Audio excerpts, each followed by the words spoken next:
छत्तीसगढ़ के नवा रायपुर में कांग्रेस का महाधिवेशन चल रहा है, तो इधर दिल्ली में हलचल बढ़ी हुई है। जिस तरीके से आम आदमी पार्टी सरकार, मनीष सिसोदिया निशाने पर हैं केंद्रीय जांच एजेंसियों के, उसके बाद बड़े सवाल उठाए हैं यहाँ पर कांग्रेस के पूर्व सांसद वरिष्ठ नेता संदीप दीक्षित ने। संदीप दीक्षित जी, ये जो पूरा मामला है, दिल्ली में हलचल बढ़ी हुई है और ये कहा जा रहा है कि इसमें केंद्रीय एजेंसियों का दुरुपयोग हो रहा है।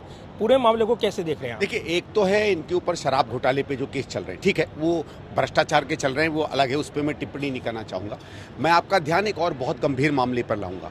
आपने देखा होगा कि सीबीआई ने एलजी साहब से कहा कि एक मामला उन्होंने तहकीकात जिसमें की कि 3 या 4 साल पहले दिल्ली सरकार ने एक फीडबैक यूनिट के नाम पर एक जासूसी संस्था बनाई जो जासूसी कर सकती है। और जासूसी अपने में आप समझिए उस शब्द का क्या मतलब होता है, स्पाइंग जिसको कहते हैं। एक है कि आप इन्वेस्टिगेशन करते हैं, कुछ चीज़ें पता करना चाहते हैं, तहकीकात की संस्था हो, स्पाइंग अलग होता है।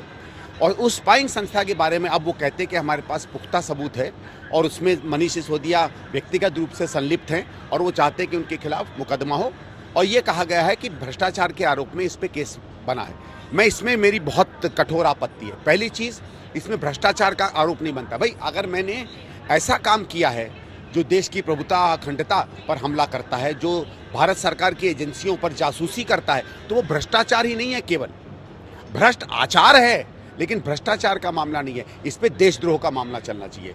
आप अगर ऐसी कोई चीज़ लगा दें, कल को आप करें ना करें, अगर आप फौज पर कल को स्पाई कर सकते हैं, विदेश मंत्री पे कर सकते हैं, रक्षा, देखिए कोई किसी पार्टी का हो, सरकार हमारी होती है, ठीक है। हम किसी के व्यक्तिगत दोष पर हम बात मर सकते हैं, लेकिन सरकार पे अगर आप अधिकार ले लें अपना जासूसी करने का, तो ये देशद्रोह का मामला होता है। और क्या है भाई देशद्रोह? स्पाइंग क्या होती है? यही तो होता है कि हम यहाँ की खबर उधर, उधर की खबर उधर, और खबर बटोरना जिस पे आपका अधिकार नहीं। तो मेरा आपसे भारत सरकार से अनुरोध है कि चाहे यूएपीए लगे, चाहे जो भी इसमें कानून लगे, उस कानून के अंदर इसमें तहकीकात होकर केस बनना चाहिए।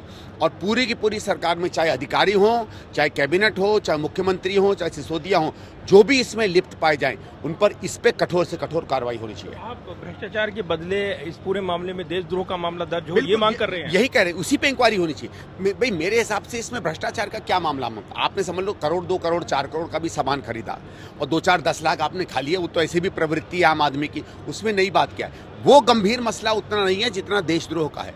वो किस लिए आपने खरीदा, क्यों खरीदा?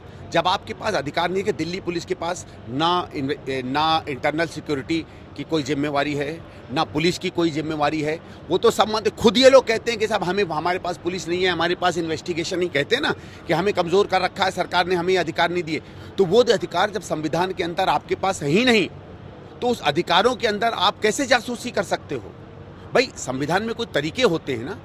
भारत सरकार के पास ही इंटरनल सिक्योरिटी का, इंटेलिजेंस के अधिकार है, आपके पास है नहीं, और आप भारत सरकार पे जासूसी कर रहे हैं। केंद्र सरकार ने तो सीबीआई को भ्रष्टाचार के मामले में केस दर्ज करने का निर्देश दिया है, जांच पड़ताल चल रही है। इसलिए मैं कह रहा हूं, मैं इसका विरोध करता हूं, क्योंकि मुझे लगता है हो सकता है ये कहीं से साठगांठ हो इन दोनों के बीच में कि भाई ठीक है, हमने कुछ आप पे केस कर दिए और भारतीय जनता पार्टी कुछ इनको कंट्रोल में भी रखेगी, लेकिन जो गंभीर मामला है जिसमें किसी भी तरीके से ये लोग नहीं बच सकते, शायद मैं कह रहा हूँ शायद उसमें कुछ पर्दा डाल के भारत सरकार कर रही हो। मुझे संदेह है कि कुछ न कुछ आपस में साठगांठ भी हो। इसीलिए मैं कह रहा हूँ कि यूएपीए या देशद्रोह के मामले में केस होना चाहिए। सबूत, बिना तथ्यों के क्या इतना गंभीर केस दर्ज हो सकता है? भाई, आपने क्या इन्वेस्टिगेट किया है? वही तो मैं पूछ रहा। अगर आप कहते हैं कि आपके पास इतना सबूत है कि इन्होंने स्पाइंग की या इन्होंने जासूसी करने के माध्यम तैयार किए या ऐसी संस्था या संगठन बनाया जो जासूसी कर सकता है, तो इसका मतलब है आपने यही कहा ना कि जासूसी कर सकता है या जासूसी करने की कोशिश कर रहे थे। तो फिर सीधे सीधे ये मामला बनता है ना।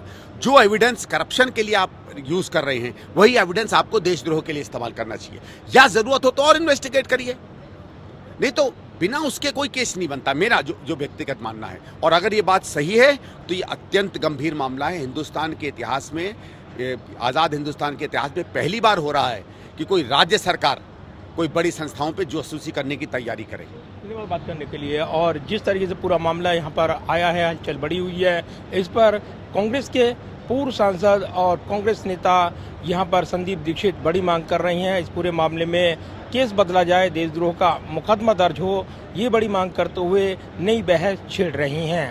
कैमरामैन विदर्भ के साथ प्रदीप कुमार, टोटल न्यूज़, नया रायपुर, छत्तीसगढ़।